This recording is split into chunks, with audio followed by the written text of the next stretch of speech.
बीडमधल्या गुन्हेगारीवर कुणाचा वचक आहे की नाही असा प्रश्न सध्या महाराष्ट्राला पडलाय।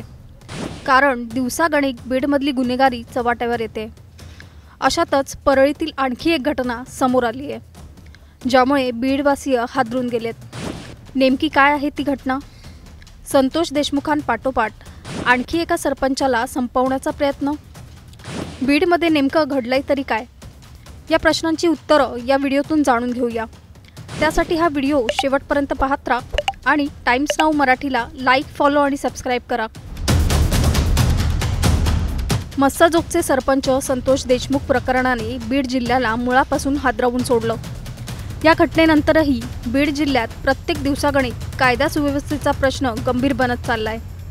आता संतोष देशमुखांप्रमाणेच आणखी एका सरपंचाला संपवण्याचा प्रयत्न बीडमध्ये झालाय।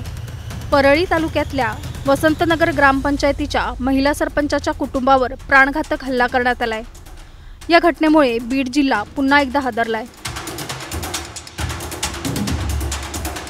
परळीतल्या लमाणतांडा ग्रुप ग्रामपंचायती अंतर्गत येणाऱ्या वसंतनगर ग्रामपंचायतीत ही घटना घडली आहे।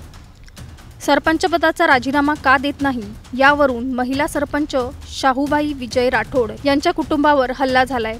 या हल्ल्यात 5 ते 7 जण गंभीर जखमी झाल्याची माहिती आहे। जखमींवर अंबाजोगाईच्या स्वराती रुग्णालयात उपचार सुरू आहेत। गावातीलच दत्तात्रय सखाराम राठोड याच्या सांगण्यावरून 15 ते 20 लोकांनी प्राणघातक हल्ला केल्याचा आरोप करण्यात आलाय। त्यांच्यावर गुन्हा दाखल करण्याची मागणी राठोड कुटुंबाने केली आहे।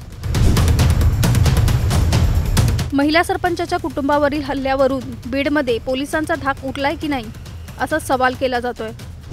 तर गुन्हेगारांना वचक बसावा म्हणून पोलीस प्रशासन नेमकं काय करतंय असा प्रश्नही विचारला जातोय।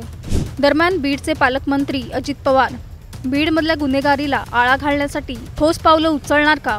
तुम्हाला काय वाटतं? आम्हाला कमेंट करून सांगा।